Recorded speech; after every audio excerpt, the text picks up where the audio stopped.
which will be presented by Syed Faraz Anwer, Business and Risk Consulting Partner, AF Ferguson and Company. And the topic of his presentation is Looming Deadline, Enlightening the Compliance Arena. Ladies and gentlemen, please give him a warm welcome.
Many people over here.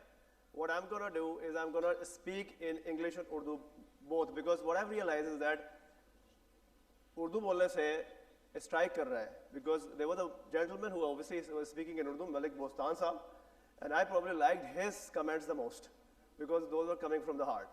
So what I'm going to do in the next, I'm not entirely sure as to what time I have, because my time is up. It says that, from here. So as a matter of fact, I'm unsure as to how do I regain the interest of yours in this last session that I'm going to do. But the only thing that I have for you is that it is good. It's not because I'm saying this, it's because you are saying this. So that's the survey which has been done for the first time by any organization in Pakistan, which is on the topical consideration of financial crime. And what I'm going to do is I'm actually going to walk, but not talk a lot, because your own perceptions, well, in fact, not perceptions, judgments about yourself are going to be disclosed to you. So I'm going to let the slides and the data and the numbers talk to you. So my contribution, therefore, fortunately, is very low. So which is one of the rare moments that I have to speak a little lesser. So obviously, I had that 25 minutes slot, which I had in my mind earlier, but I'm not going to use that, obviously, because I can see some bizarre faces. So I'm going to restrict my conversation to more or less like 15 minutes. However, therefore, out of those 4 topics that I was supposed to discuss with you, each one of them were very interesting, by the way, but because of paucity of time, I'm going to discuss the first one, or probably a couple of slides from the remaining 3 ones. Okay? So first is, we're going to discuss the findings of the PwC Annual Financial Survey 2019. Second, and by the way, there were 32 questions which were asked from you, and almost 80 plus colleagues responded to that survey, which is a big deal. So we are going to discuss only the key findings, some of the eye-openers for yourselves about your perceptions, about challenges, and many things. Second is, I'm going to let the data speak. So we're going to talk a little about how is our national financial crime landscape.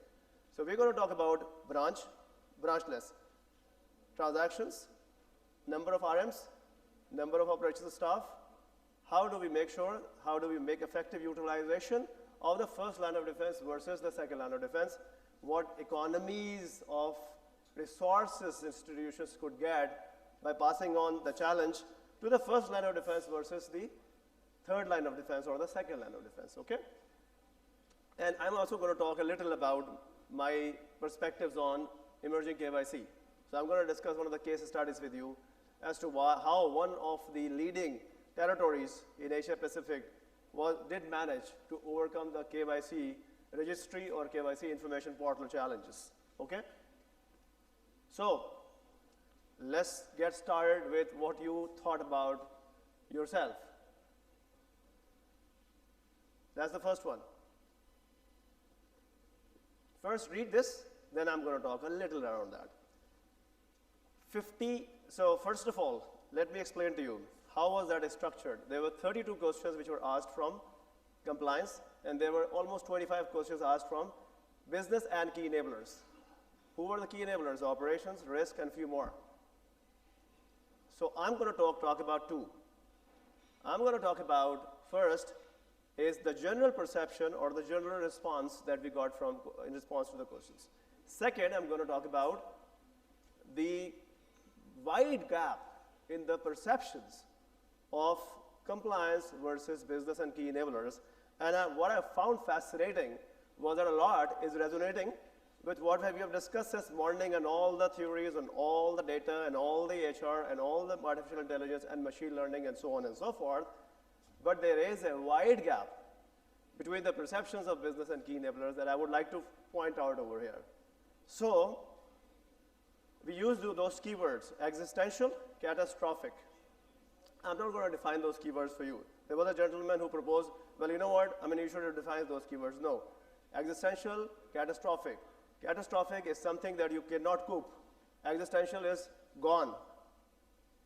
So imagine 59% of your community or our community said that it is existential or catastrophic, which is more than severe or significant, or which is more than most significant. But only 34% business and key enablers felt that. So the gap of 25% has already been created in the first question that we asked. But the second one is very, very interesting, is that 67% of chief compliance officers reported, well, either no major impact of financial crime or no impact. So we have to go back, not go back, in fact, the latest has released a few days ago, right? 5, which is the 5th of the series of the penalty disclosures by State Bank of Pakistan. What is the total amount of the penalties that State Bank of Pakistan so far disclosed? Raise your hands and let me know. Let's just engage. Not you, please, Sita. No, you will be the last one to ask, who I'm going to ask this question from. Any idea? Okay, can you tell me the range? Is it 500 million plus? Sorry? 900 million. Who said 900 million? I'm going to give the award to you because I'm not going to wait for the other responses to come. Well, it's not very close, but it's close. It's 1.4 billion. So far, 1.4 billion of penalties have been levied. In how many months? I'm not entirely sure. Khalid is sitting over here. I can't ask him what's the prediction was, so because he can give me any random number, and he will achieve that. But if this goes on with this similar pace, we're talking about a 3 billion, more than a 3 billion, right? Figure, if this keeps on with the same pace. Higher, lower, I don't know. Despite that, response is 67%, no impact. No financial impact. And no ML and no TF sanctions issue. So why did we say in the first question that it is existential? That's fine, because obviously we felt that if it arises, it will blow us off. That's okay, that's all right. But just look at the next, which is that if we have not gone into a crisis situation, that we are having none of such issues reported, it doesn't mean that the next day is going to be as secure as this. Yeah? Because that cybercrime incident has told us a lot. That historic cybercrime incident has told us a lot. Is still, despite the fact that cybercrime incident has happened, I'll tell you the next slides that are going to show to you what do our people feel about cybersecurity risk as of now. So look at this. This is what the slide says. I mean, it's self-explanatory. To be honest, I don't need to talk about that. But look at the fact that the risk realization or risk sensitization of business is far greater than compliance. And that is a shocking point, because we're talking about an 80 plus respondent figure. If the survey is ongoing, we may have 100 or we may have 100 plus.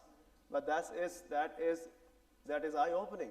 That a lot of our chief compliance officers feel that the risk is lower in each one of these important typologies.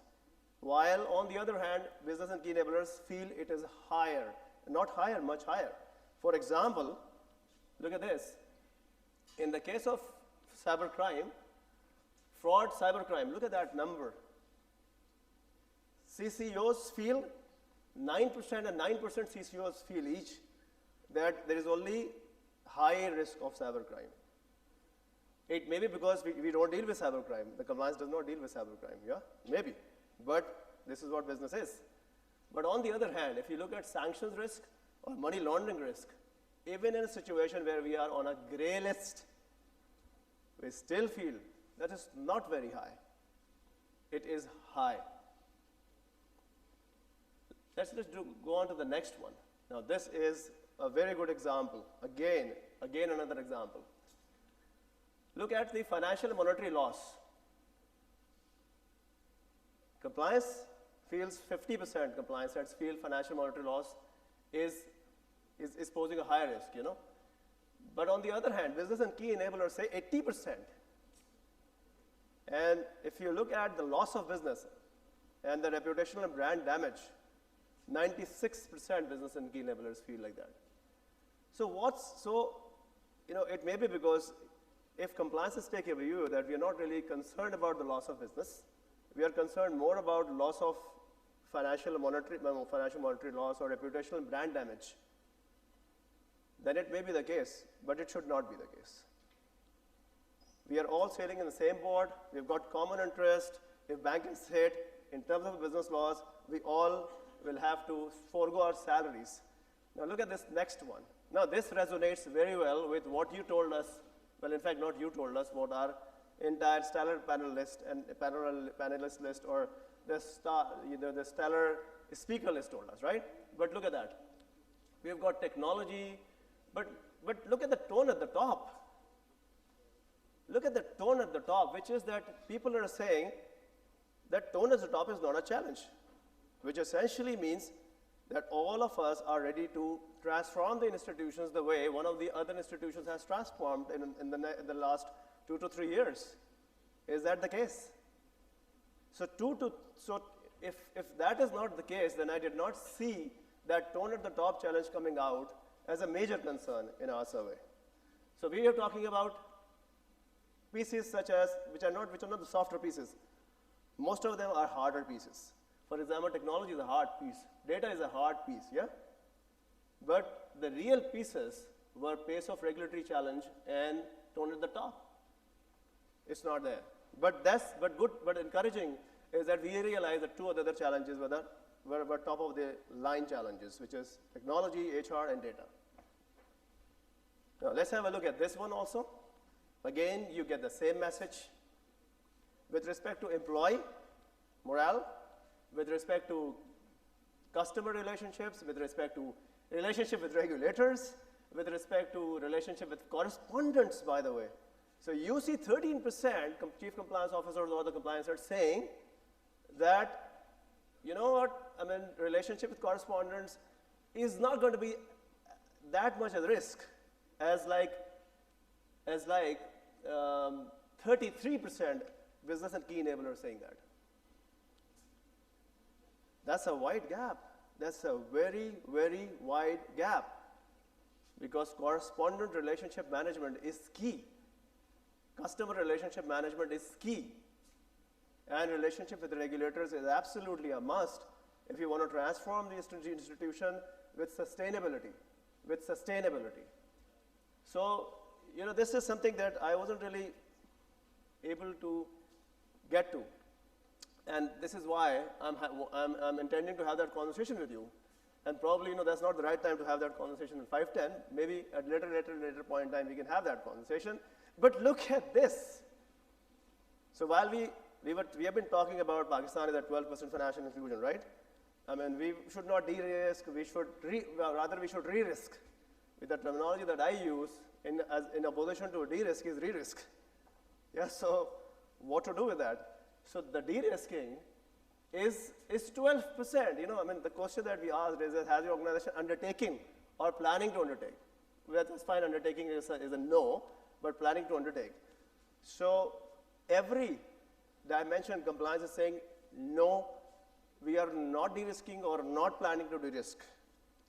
While on the other hand, businesses are themselves saying that they are, well, you know what I mean, what's the number? 56%, yeah?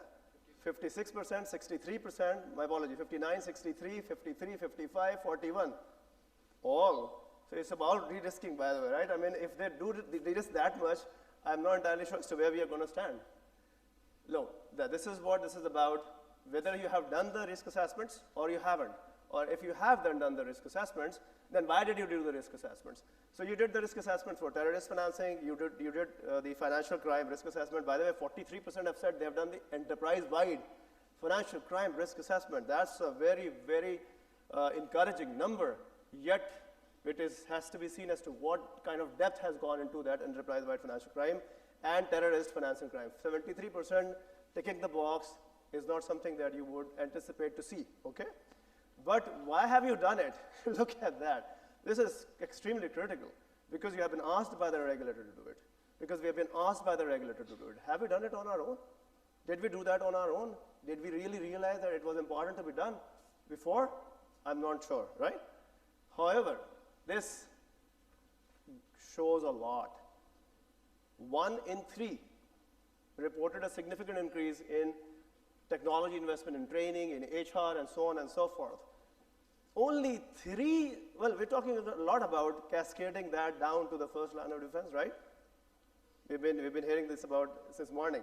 But 13% chief compliance officers, only 13%, say that there is a challenge at the first line of defense. Only 13%. The remaining are very well satisfied with the performance of the first line of defense, okay? 78% consider financial crime risk is very challenging. Now, this is fine. Obviously, this is a very challenging process. But most of you have done it, because that's what 43% have reported that you have done it. And 3 upon 4 feel that the data usage and the technology usage has to increase. Now, this is a good indication of, and it's actually like a good business case for, again, that technical or theoretical topic of machine learning, artificial intelligence, robotics, and so on and so forth. So everyone is agreeable that these technologies are going to help me in addressing almost all of my problems. So you're actually going to be able to go back home early, okay, if you would implement the technologies that have just been sold by different vendors. Now, next one is this. Which skill set you need? This is very good, because I actually echo the voice. Because most of us say global knowledge of global regulations. Well, by the way, knowledge of local regulations also. So is that a concern? So that is. And why? You know that better than me, because most of the regulations actually come in the last 2 years. Yeah? Customer due diligence, old school of thought, CDD, is still, people want to know more about CDD, the better ways of doing CDD, or the EDD. By the way, CDD or EDD is the same, right? And investigations. Businesses don't need investigation that much as opposed to compliance.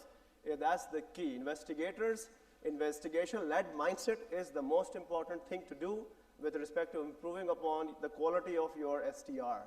Otherwise, the quality of STR is actually going to remain as it is. It's going to be regulatory violation STRs rather than data analytics. So this resonates with the messages that we have understood, we've heard throughout the day. So this is a good slide in terms of summarizing what we were intending to summarize. So this is about which area in trade-based money laundering you dislike the most. So meaning to say, you know, you've got to put in a hard work. So all of you have said more or less every area is difficult to be implemented except for 2. Except for 2, by the way, which is ports and vessel screening, and I disagree. I think that's the most important. So if I would encapsulate, like if the entire piece of the regulation that has been put together by State Bank of Pakistan is very difficult to get implemented. It's very difficult to get practiced, okay? Okay, what do you do for your CRP? Look at that, you know? So, and by the way, we are saying we use it. We use it, okay? So if you use it, so if you're using this, you are looking at the transaction history. Only 48% compliance heads say we look at the transaction history, while 73% business heads say that. Adverse media, we are saying, I mean, I don't know how many of you actually do that, but 61% of respondents have said that they look at the adverse media and geographical location, yeah. So let's just move on to the next one because, and I've been prompted in terms of time, this is important. 39%, I mean, how many times you use your media searches, adverse media searches, right? So only at the time of onboarding, 39% compliance heads say that only at the time of onboarding. That's risky, that's key that you use it on an ongoing basis, but it's very difficult to be used on an ongoing basis. By the way, even at this stage, Hasnan, you probably agree, using adverse media, even at the client onboarding stage, is a very challenging process. You know, you need to have some financial intelligence at the back to be able to realistically do that. Otherwise, you know, it's like a paper filling exercise.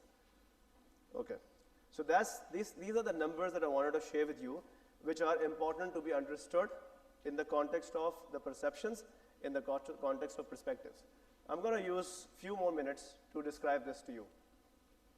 How are we with respect to financial inclusion?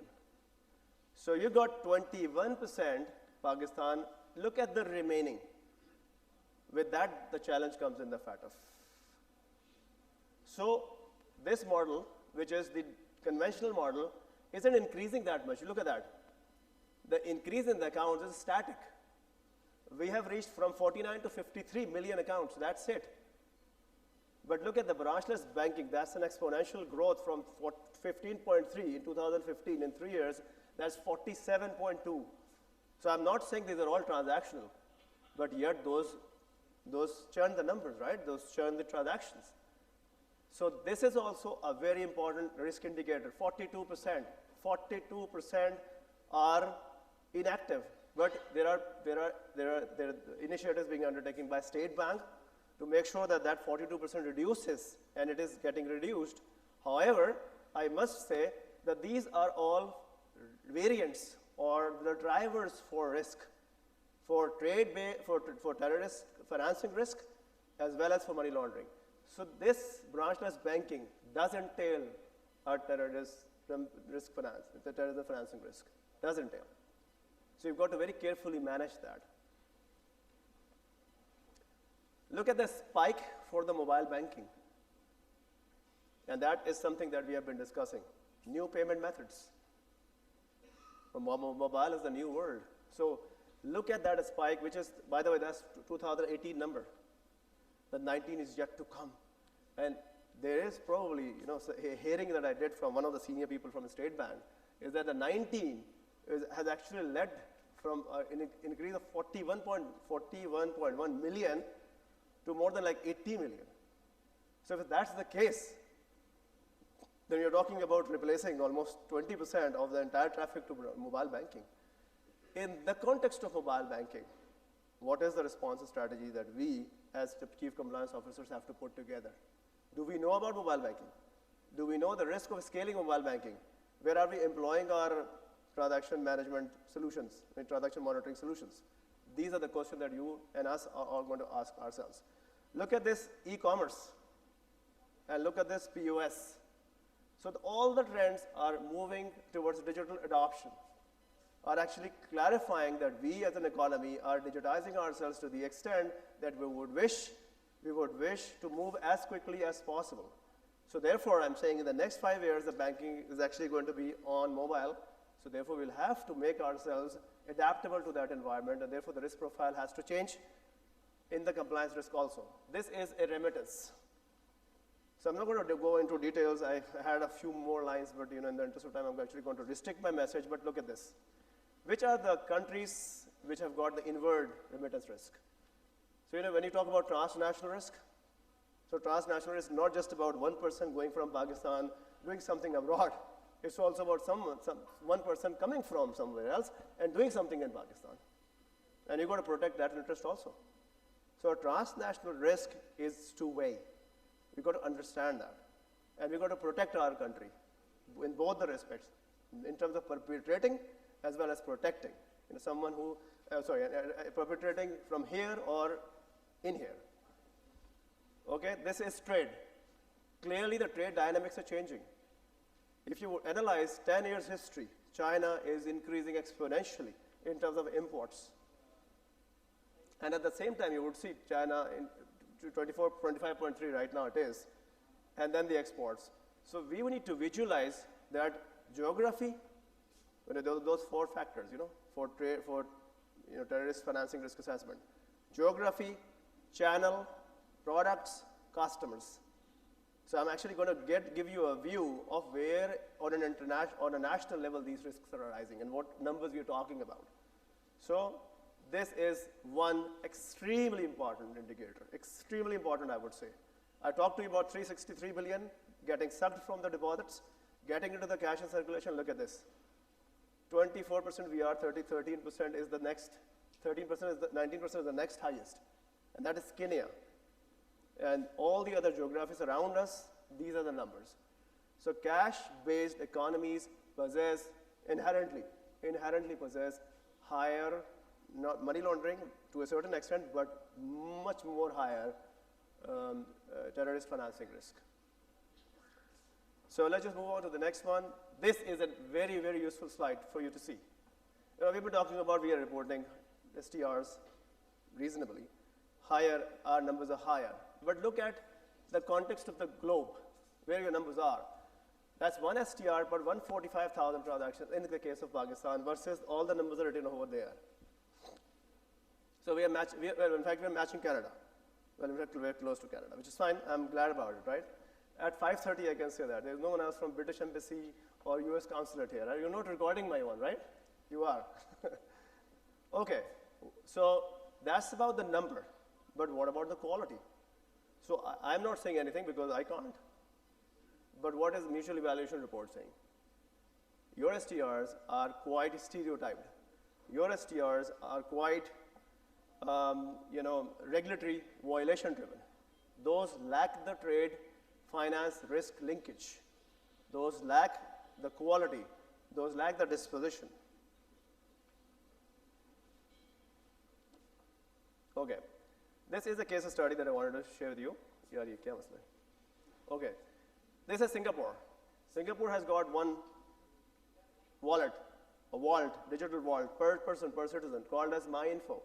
MyInfo is the single source of truth for all documents, for all citizens, all artificial and all natural persons. Without that, no account will open. And every document you've got to have in that vault to get retrieved by the bank. Without that, you cannot do any banking transactions. That is the initiative, which is 4 levels of KYC initiatives. I discussed that with you also, yeah? First is KYC registry. Second is KYC portability. Third is KYC sharing. And fourth is one single KYC of every customer around the country. Well, sorry, my apology. Every country around the industry, every customer around the industry. And the fifth is, I'm actually going to the fifth one also. My dream, I can talk about it. One KYC per customer around the country. You can think about what enabling steps you need to take to reach there. So have to say this is easier, but to do that obviously would take a lot of initiatives, a lot of time, a lot of energy. So where is the world? The world is at registries, okay? Let's understand, let's talk practical. Zip, would you second me? Registered registry, right? And that's registry for corporate customers. Not a lot has been done with respect to retail, except for documentation standardization and putting the document in the vault. So we should do that. We should do that, but we don't have too many global learnings. But we should. We could. Okay? Okay, last slide. I'm not that bad, by the way. I've taken 5 minutes more of yours, right? Okay. So I'm actually going to pick not a lot of countries, by the way. Khaled, is the fact is I've taken it from the mutual evaluation reports of the other countries, not cooked it, not sharing my perspective, yeah? It's perception. By the way, let me tell you this, let me admit that. It's perception about Pakistan. What we have done today is that we have tried to dispel the perception, the impression. And what we intend to do is that we will try our level best to continue to dispel that impression about us, that perception about us. We will do that because we are. What I see in this room is a lot of, well, a realization of the challenge, of the enormity of the challenge. But at the same time, what I see in this room is, obviously, besides the desire of leaving this room early, is the optimism, is the hope, is the drive to get out of this situation which has been inflicted upon the country with this severity probably for the first time. Probably for the first time. We were there in the grade list before, but not too much of media attention was there. Now, this is the first time that we are into this situation. So this is not just about realization. This is about ownership, this is about drive, this is about passion, it's about optimism, and most importantly, it's about persistence and sustainability. You do it right for 1 year, remember, if you're not going to do that the next 10 years is probably going to be worse than you attempting it the first year, honestly. Because you would set the expectation by doing something right that first year. So when you do it for the first year, plan it to do continuously for the next 10 years. And with that, I am just trying to share this with you, is that countries go to that level of city risk assessment. City risk assessment, by the way, they have done the city risk assessment, not the area. Look at that. So, I mean, when I was reviewing the list, I wasn't aware that there is a place called as Akora Khatak in Pakistan. And also, I was not aware of something like called as Chamkani. And somebody told me, you are a loser, you haven't really traveled across Pakistan. There are two places like that. Okay? So had they talked about Karachi, Lahore, or Peshawar, and etc., I would have been absolutely fine. I would have said, well, you know what? I mean, they have just listed down all the cities. But no, that's not the case. So by the way, they have talked about Karachi, Lahore, Islamabad also. So what I did, initially I wanted to show that slide to you, is that if I would plot all the cities declared by them as high risk in their view on the Pakistan map, how would Pakistan map look like? Honestly speaking, it was 75% red. So I didn't want to portray that impression. But this is something to attend. The second thing, most important thing, is if you are talking about doing a terrorist financing risk assessment, do not do that by city. It's the area also. It's the area within the city also. Johor town, Gulistana Johor is a very good area.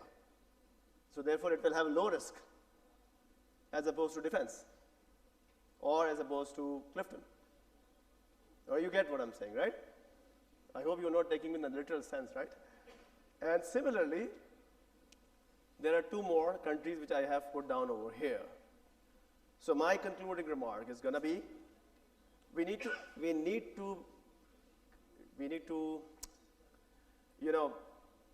review our understanding. Review, I'm saying. We need to be making sure that we are addressing the gap between business and risk perceptions. And lastly, what we need to do is that we need to come out of the theoretical world and understand that if you're talking about a concept, what does it mean in terms of practical implementation for the institutions? So each one of you has got that to-do list with you when you leave this place. So with that, obviously, I can't create any further motivation because I've got a limited time left, which is 30 minutes is over. I've actually taken more time. So thank you so very much for being here and patiently listening to me. Thanks a lot. Thank you so much.